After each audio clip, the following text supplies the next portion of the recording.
പ്രിയപ്പെട്ടവരെ, praise the Lord. നിങ്ങളെല്ലാവരും വലിയ ദൈവസ്ഥാനത്തിനകത്താണ്. കർത്താവിന് മഹത്വം. എൻ്റെ കാറിൽ അതിൻ്റെ മുമ്പിൽ ഞാനൊരു പേര് എഴുതിയിട്ടുണ്ട്. അതിങ്ങനെയാണ്, ബസാലേൽ.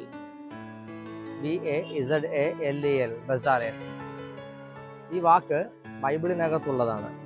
ബൈബിളിലെ പുറപ്പാട് പുസ്തകം 31-ാം അധ്യായം 1-ാം വാക്യം.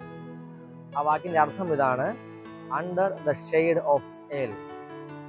ദൈവം മലമുകളിൽ വെച്ച് മോശയ്ക്ക് നിയമവും അതുപോലെ തന്നെ സമാഗമ കൂടാരത്തിൻ്റെയൊക്കെ രൂപരേഖകൾ കർത്താവ് പറഞ്ഞു കൊടുക്കുന്ന സമയത്ത്, അതുപോലെ തന്നെ സാക്ഷ്യപേടകത്തിന്റെ കാര്യങ്ങളൊക്കെ പറഞ്ഞു കൊടുക്കുമ്പോൾ, ഈ പണിയെല്ലാം ചെയ്യാനായിട്ട് ദൈവം തിരഞ്ഞെടുത്ത് തീരുമാനിച്ച് ദൈവം ഏൽപ്പിച്ചു കൊടുക്കുന്ന വ്യക്തിയുടെ പേരാണ് ബസാലേൽ.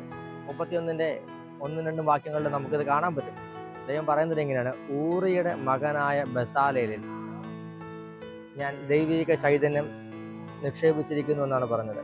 പണി ചെയ്യുവാനായിട്ട്, കൊത്തുപണികൾ ചെയ്യുവാനായിട്ട്, ശില്പകലകൾക്കുള്ള വൈദഗ്ധ്യം അവന് ഞാൻ നിറച്ചിട്ടുണ്ടെന്നാണ് പറയുന്നത്. പ്രിയപ്പെട്ടവരെ, ഇതിന് അർത്ഥമാക്കുന്ന ഇത്രയും ഉള്ളൂ. വളരെ സിമ്പിളാണ്. ബസാലേൽ എന്ന വാക്കിന്റെ അർത്ഥം പറയുന്നത് അണ്ടർ ദ ഷെയ്ഡ് ഓഫ് ഏൽ. അത്യുന്നതനായ ദൈവത്തിന്റെ നിഴലിൽ വസിക്കുന്നവൻ. ദൈവത്തിന്റെ നിഴലിൽ വസിക്കുന്നവൻ, അതാണ് ബസാലേൽ എന്ന വാക്കിന്റെ അർത്ഥം. നീ ദൈവത്തിന്റെ നിഴലിൽ വസിക്കാൻ തയ്യാറായി കഴിഞ്ഞാൽ ഉറപ്പിച്ചോ, ദൈവിക ചൈതന്യം നിന്റെ മേൽ വ്യാപരിക്കാൻ തുടങ്ങും. മറ്റൊരാൾക്കുമില്ലാത്ത വിജ്ഞാനവും കഴിവുകളും നിന്റെ ജീവിതത്തിൽ വെളിപ്പെടാൻ തുടങ്ങും. മറ്റുള്ള ആൾക്കാർ നിന്നെ കണ്ട് അത്ഭുതപ്പെടത്തക്ക രീതിയിൽ നിന്റെ മേൽ ദൈവിക വിജ്ഞാനം വ്യാപരിക്കാൻ തുടങ്ങും.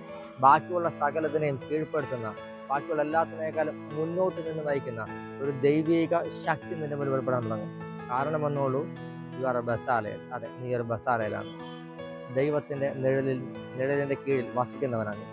കർത്താവിന്റെ കാര്യം നിങ്ങളോട് കൂടെ ഇരിക്കട്ടെ. യേശുവിന്റെ നാമത്തിൽ.